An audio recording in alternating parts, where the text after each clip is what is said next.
Somewhere over hostile skies, a modern American fighter jet is hit. No warning, no second chance.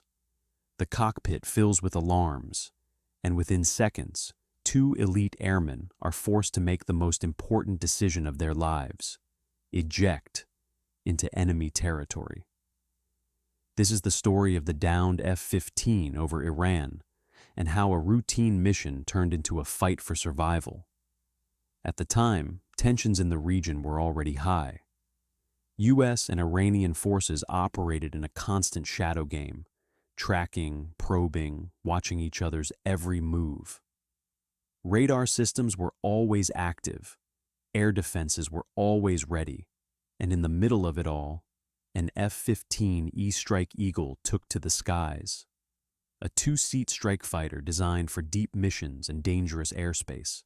Fast, powerful, built to survive. But nothing is untouchable. The mission started like many others, controlled, calculated, routine, until it wasn't.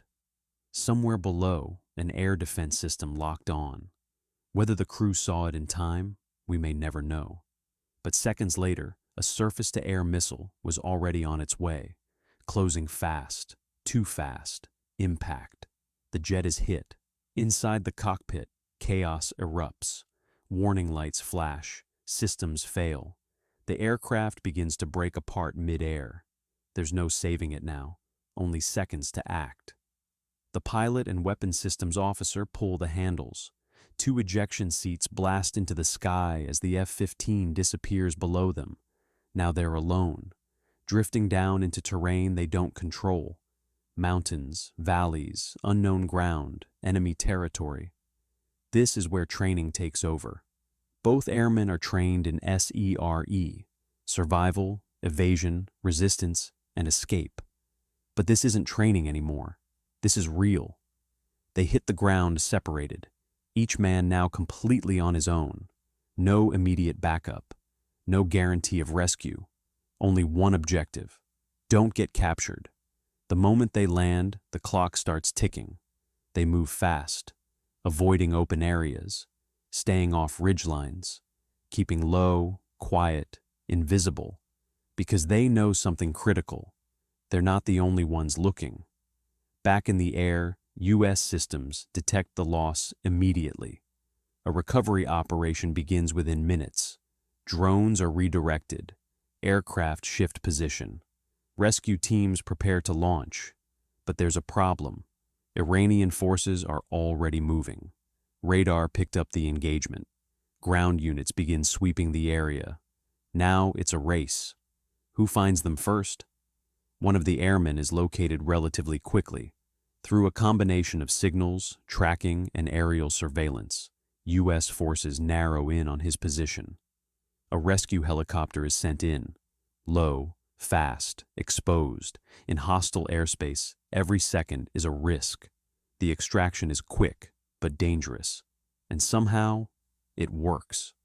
One airman is pulled out alive. But the mission isn't over, because the second crew member is still out there. And this is where everything changes. Hours go by, then more. No contact, no confirmation, just silence. Search efforts intensify. Drones scan the terrain. Signals intelligence picks up fragments of movement on the ground. Iranian forces are closing in on possible locations.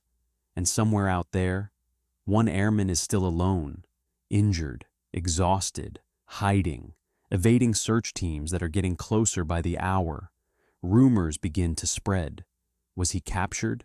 Is he still alive? No one knows for sure. What is known is this: the longer he stays on the ground, the smaller his chances become. And now the mission is about to escalate.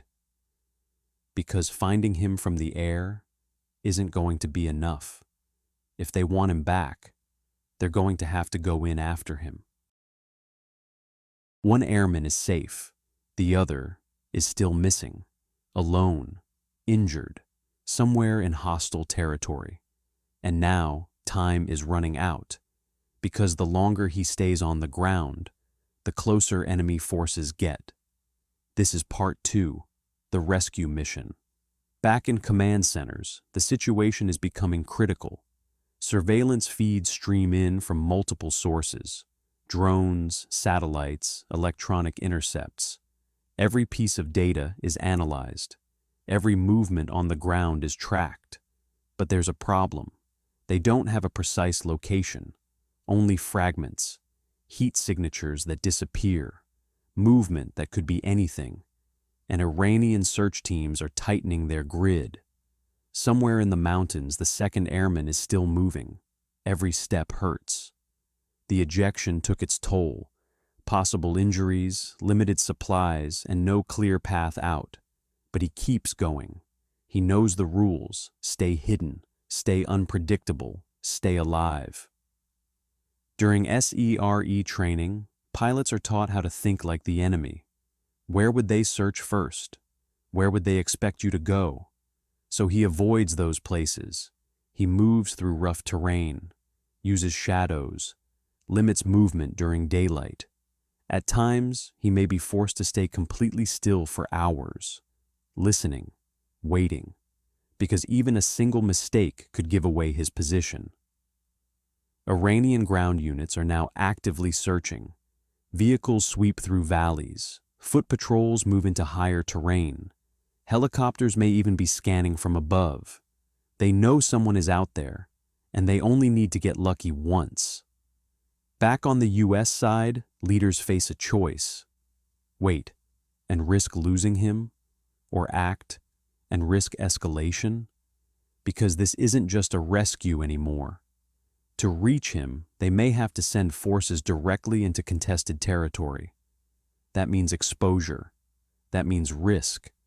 That means if something goes wrong, it could spiral into something much bigger. But there's also a simple reality. You don't leave someone behind. The order is given.